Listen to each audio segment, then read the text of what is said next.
नमस्कार, म चाहिँ प्रतिभा परियार, यस महालक्ष्मी वडा नम्बर 9 भाल्टारबासी। यहाँ चाहिँ हामीले बाल विकास केन्द्रको बारेमा विस्तृत जानकारीहरू पायौँ हैन।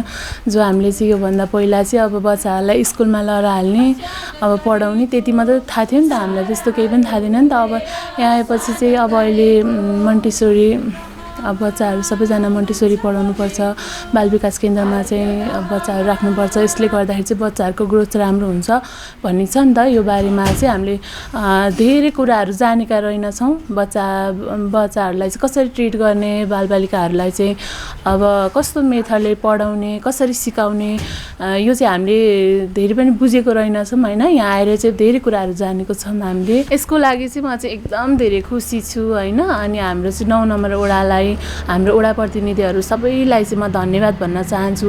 यस्तो तालिमहरू चाहिँ पछि पनि अब हामीले चाहिँ सिक्यौँ, हामी 20 जनाले त सिक्यौँ, अब आगामी दिनहरूमा पनि ल्याउनु पर्छ र सबैलाई सक्षम गराउनु पर्छ, बुझ्नुपर्छ।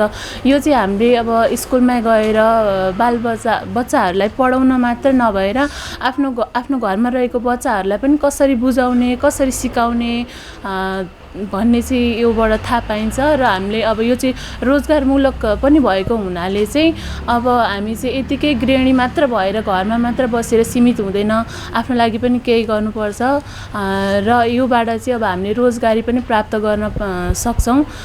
त्यही भएर चाहिँ एकदम खुसी लागेको छ। र फेरि पनि भन्न चाहन्छु, हाम्रो 9 नम्बर वडा प्रतिनिधिहरू सबैलाई चाहिँ म धन्यवाद दिन चाहन्छु।